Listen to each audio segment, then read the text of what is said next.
আসসালামু আলাইকুম।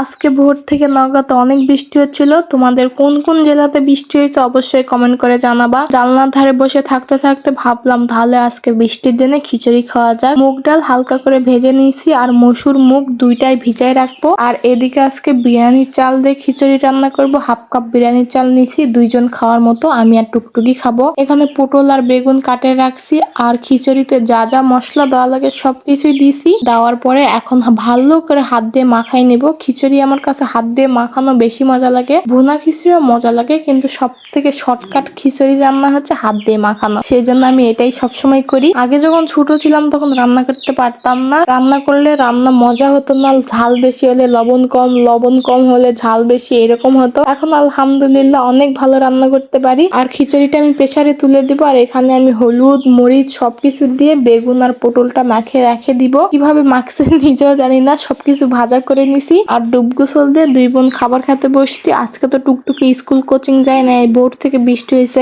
আজকে বাসায় ছিল, আজকে টুকটুকি ছুটির দিন, সে বইটই পড়তেছিল, আমি রান্নাবাড়ি শেষ করলাম। আমার কাছে খিচুড়ি সবসময় আচার দিয়ে খেতে অনেক মজা লাগে। আমি জলপির আচার দিয়ে খিচুড়ি খাচ্ছিলাম।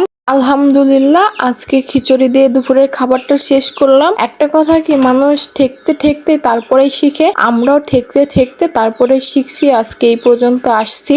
সবাই দোয়া করবো আমাদের জন্য। আজকের ভিডিও এতটুকুই। আল্লাহ হাফেজ।